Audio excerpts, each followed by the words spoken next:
विश्वासी को कैसे प्रार्थना करनी चाहिए। आज बड़े ध्यान से इस प्रार्थना को, इस वचन को सुनना। अगर आपने सुना और माना, लाइफ सेम नहीं होगी, उत्तर आएंगे, आपकी लाइफ रिलीज होगी, शैतान से डिलीवरेंस होगी, हर तरह से आप ऊंचा जाएंगे। आमीन खड़कने वाला चाहिए जरा, ऊंची आवाज में हालेलुया बोलो जरा। अब आपको बात बड़े ध्यान से समझना है। एक विश्वासी को प्रार्थना कैसे करनी चाहिए, यह मैं आपको समझाता हूं। यह मैं उन लोगों को समझाता हूं कई बार जो मेरे पास मिलने के लिए आते हैं, लेकिन आज मैं आप सबको समझा रहा हूं। एक विश्वासी को प्रार्थना कैसे करनी चाहिए, कौन सी प्रार्थना है जिससे आपकी लाइफ में रिजल्ट आता है। अब आपने यह बात समझ ली कि प्रार्थना जरूरी है। प्रार्थना नहीं करेंगे परमेश्वर उत्तर नहीं देगा। उसने लिखा है मांगो तो दिया जाएगा। वचन, ये आप बोलेंगे वचन में तो लिखा है कि परमेश्वर मांगने से पहले जानता है तुम्हें किन वस्तुओं की जरूरत है। हाँ, वो जानता है तुम्हें किन वस्तुओं की जरूरत है, लेकिन देता तभी है जब तुम मांगते हो, क्योंकि वो अपने वचन को पूरा करता है। मांगो तो दिया, ढूंढो तो तुम, खटखटाओ तो तुम्हारे लिए खोला जाएगा। अब शैतान बुरी कोशिश करता है कि जब तुम प्रार्थना करने के लिए बैठो, तुम्हें फोन याद आ जाए, तुम्हें सॉन्ग याद आ जाए, तुम्हें कुछ बात याद आ जाए, तुम्हें काम याद आ जाए, एनीथिंग पॉसिबल, पॉजिटिव और नेगेटिव एनीथिंग, वो आपको याद करवाएगा, क्योंकि उसको मालूम है कि प्रार्थना ही एक ऐसा एक लौता माध्यम है जिसके द्वारा तुम परमेश्वर के साथ जुड़ते हो और आगे बढ़ते हो, और परमेश्वर का आत्मा तुम्हारी अगुवाई करता है।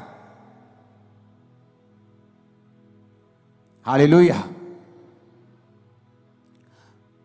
जो मैंने अपनी मसीह लाइफ में देखा है, मैं आपको उस एक्सपीरियंस से और वचन से आपको बताता हूं प्रार्थना कैसे करनी चाहिए। आपको दिन में सुबह प्रार्थना करनी चाहिए, आपकी पर्सनल प्रेयर, जिसमें आप सिर्फ अपने लिए, अपने परिवार के लिए, अपने काम के लिए, अगर आप पास्टर हैं तो अपनी सेवकाई के लिए आप प्रार्थना करते हैं। अगर आप सुबह 1.5 घंटा प्रार्थना करने के लिए बैठे हैं, क्योंकि उसके बाद आपको काम पे निकलना है, तो आपको पौना घंटा प्रार्थना करनी है, 45 मिनट। आधा घंटा आप वचन पढ़ें और बाकी का 15 मिनट आप वचन को खोलें और अपनी लाइफ के मुताबिक, मान लीजिए एक विश्वासी बीमार है, वो नीति वचन को निकाले 3 को, वो यशाया 54 को, वो भजन संहिता 103 को, वो इस तरह के वचन निकाले जहां परमेश्वर ने आपको शारीरिक चंगाई की वायदा किया है। आप उस वचन को पढ़ें कि परमेश्वर तेरे वचन में लिखा है। जिस तरह जब मुझे रोग था तो मैं परमेश्वर को बोलता था कि प्रभु तेरे वचन में लिखा है भजन संहिता में कि तू मुझे दीर्घ आयु से तृप्त करेगा। तो मैं प्रभु से बात करता था, लड़ता था, जैसे फाइट करते हैं। किससे? वचन से। इमोशनल फाइट नहीं, उसका कोई फायदा नहीं। वचन से फाइट करना। परमेश्वर कहता है वचन से अपने प्रमाण मुझे दो, सबूत दो मुझे। क्यों मैं तुम्हें चंगा करूं, क्यों तुझे बच्चा दूं, क्यों ब्लेस करूं, सबूत दो। क्या है सबूत? सबूत वचन है। तो प्रभु से मैं बोलता था प्रभु तेरे वचन में लिखा है कि तू मुझे दीर्घ आयु से तृप्त करेगा, तो क्या इस रोग के साथ मैं दीर्घ आयु जी सकता हूं? अगर जी सकता हूं तो ये दीर्घ आयु किस काम की होगी अगर मैं सारी उम्र रोगी रहूंगा? तो मैं इस तरह से प्रभु के साथ फाइट करता था कि प्रभु तेरे वचन में लिखा है कि तू मुझे दीर्घ आयु से तृप्त करेगा। एक टेस्टिमनी को मैं पढ़ रहा था, एक सिस्टर की। आज बहुत सारी जबरदस्त गवाहियां आपने सुनी, तारीफ करो सब गवाहियों के लिए। तो मैं गवाही जब सुन रहा था तो एक सिस्टर थी जिसने वचन सुना, और वचन सुनने के बाद उसने रोज वचन के बीच से प्रार्थना करनी शुरू कर दी। तो हुआ क्या था, उसके यूट्रस में बीमारी थी, उसको बेबी नहीं, हस्बैंड में भी रोग था, बेबी नहीं हो सकता था। लेकिन उसे यह मालूम हुआ कि वचन के बीच से अगर मैं प्रार्थना करूंगी और प्रभु को उसके वायदे याद करवाऊंगी तो यह परमेश्वर संभव है। उसने प्रार्थना करनी शुरू कर दी वचन से कि प्रभु तेरे वचन में लिखा है कि धर्मी का वंश बचाया जाएगा। मेरा वंश कहां है? क्या मैं धर्मी नहीं हूं? मैं तुझ पे विश्वास करती हूं तो मैं एक धर्मी हूं। प्रभु तेरे वचन में लिखा हुआ है कि तू बांझ को घर में लड़कों का आनंद करने वाली माता बनाता है। प्रभु तेरे वचन में लिखा हुआ है कि तू हमें फलवंत करेगा। प्रभु तूने आदम को कहा था be fruitful and be multiply. बिना बच्चे के मैं मल्टीप्लाई कैसे हो सकती हूं? तो उसने रोज क्या किया, वचन के बीच से प्रभु को प्रार्थना करनी शुरू कर दी। 2, 3, 4 साल कुछ नहीं हुआ, कोई फर्क नहीं, लेकिन उसकी बॉडी थोड़ी अच्छी हो गई, लाइफ अच्छी हो गई, वो चलती रही चलती रही चलती रही। उसको शायद पीरियड भी नहीं आते थे, पता नहीं चलता था कि बेबी प्रेगनेंसी है कि नहीं है, क्योंकि बहुत सारी कॉम्प्लिकेशंस थी।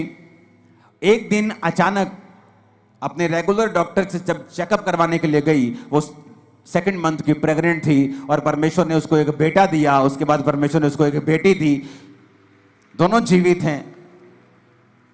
आप जब सुबह प्रार्थना करने के लिए उठें तो अगर आप 1.5 घंटा प्रार्थना करते हैं तो 45 मिनट प्रार्थना करें। उसमें आपको क्या बोलना है? आप कुछ भी बोलें, वो परमेश्वर है, वो कोई बाबा नहीं है कि आप एक वर्ड थोड़ा इधर उधर बोल देंगे तो वो आपकी जान ले लेगा या आपको श्रापित कर देगा। एक छोटा बच्चा जब अपनी मां के पास आता है और 1 साल का होता है और बोलता नहीं पूरा, या मामा मामा जा जा ऐसे करता है, तो उसकी मां उस गुस्सा नहीं करती। उसकी मां पहचान लेती है इसको क्या चाहिए, इसको दूध चाहिए, इसको खाना चाहिए, इसको दाल का पानी चाहिए, इसको वॉशरूम आया है, वो पहचान लेती है। आपका पिता भी ऐसा है, आपका हेवनली फादर भी ऐसा है। जब आप 45 मिनट प्रार्थना में बैठेंगे तो उसका थैंक्स करें, उसकी वर्शिप करें, उसको शुक्र कहें, सब बातों के लिए उसका थैंक्स करें, आप उसके साथ बात करें। वो आपका पिता है, वो बाबा नहीं कि आपको मार देगा। आपको 2 चीजें गलत पढ़ देंगे तो वो आपको कत्ल कर देगा या आपको श्रापित कर देगा, ऐसा नहीं है।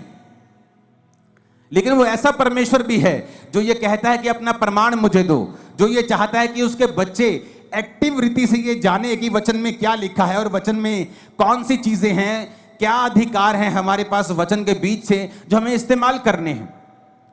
तो जब आप सुबह प्रार्थना करने के लिए 45 मिनट उठे और आपने प्रार्थना की, आपने थैंक्स किया, आपने वर्शिप की, आपने प्रभु का थैंक्स किया, 45 मिनट हो गए, आपने आधा घंटा बाइबल पढ़ी। अब अगले 15 मिनट, आधा घंटा बड़ा इंपॉर्टेंट है। उसमें क्या करना है? वचन निकालना है जो आपकी लाइफ से संबंधित है। आपको हीलिंग चाहिए, हीलिंग के वचन निकालें। आपको बच्चा चाहिए, उस बच्चे के वचन निकालें। जहां परमेश्वर ने आपको वंश आशीषित करने का आपको वायदा किया है, परमेश्वर ने कहा वो व्यक्ति जो परमेश्वर की इच्छाओं पर चलेगा और उससे उसका डर मानेगा, परमेश्वर उसको उसी मार्ग पे चलाएगा जिससे वो प्रसन्न होता है, उसका वंश पृथ्वी पर पराक्रमी होगा। तो परमेश्वर कहता है तुम्हारे बच्चे जो होंगे पृथ्वी के ऊपर पराक्रमी होंगे, बड़े बड़े काम करने वाले होंगे, डरपोक बच्चे नहीं होंगे। तो आप इस वचन का फायदा उठा सकते हो। अगर आपके बच्चे डरपोक है तो, अगर आपके बच्चे अनसक्सेसफुल है तो, कम पढ़ते हैं तो, समझ नहीं आती कि प्रभु तेरे वचन में लिखा है कि तेरा वंश पृथ्वी के ऊपर पराक्रमी होगा, मेरे बच्चों को पराक्रमी बना, मेरे बच्चों को एक्सीलेंट बना, मेरे बच्चों को ब्लेस कर।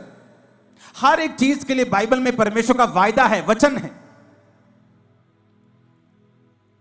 आप अपने मोहल्ले में क्रिश्चियन हैं, आप एक छोटा मोटा बिजनेस करते हैं, आप अगर वचन को जानते होंगे आप उस वचन को निकाल लेंगे। प्रभु तेरे वचन में लिखा है, तूने कहा है कि तू मुझे सब जातियों से श्रेष्ठ करेगा, सब दूसरी जातियां अन्य जातियों से तू मुझे श्रेष्ठ करेगा। प्रभु मैं प्रार्थना करता हूं, मैं अपने टाइट को भी बोता हूं, मैं आज प्रार्थना करता हूं, मुझे सबसे श्रेष्ठ बनना है, मुझे बेस्ट बनना है अपने बिजनेस में, अपनी लाइफ में मुझे बेस्ट चाहिए। आप बेस्ट होंगे अगले 7 सालों के अंदर।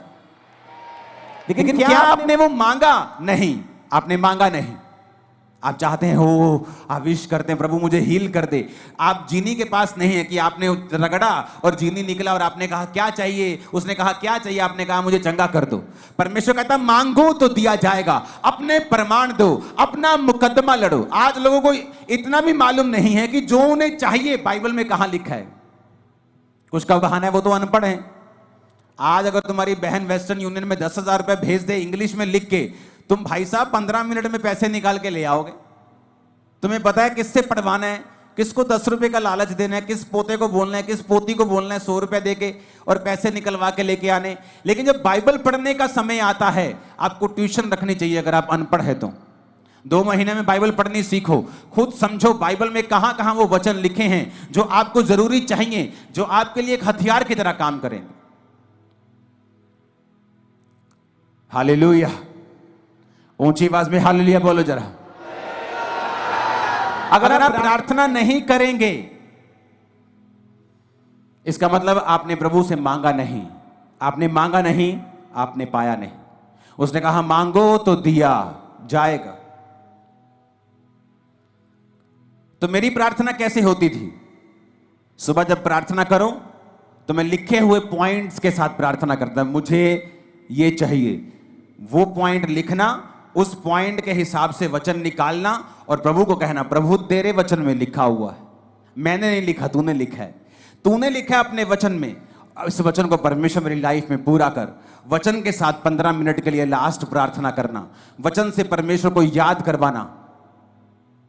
अगर आपको कोई सीरियस प्रॉब्लम है तो उसके बाद आप शाम को प्रार्थना करें फिर 1.5 घंटा, और उसके बाद सेम वही प्रार्थना रात को करें 1.5 घंटा। अगर आप ठीक हैं, आपकी लाइफ में ओके है, आप ब्लेस्ड हैं, आप 1 घंटा 1 घंटा 1 घंटा आप 3 बार प्रार्थना करें रोज। सुबह 1 घंटा, शाम को 1 घंटा, रात को 1 घंटा।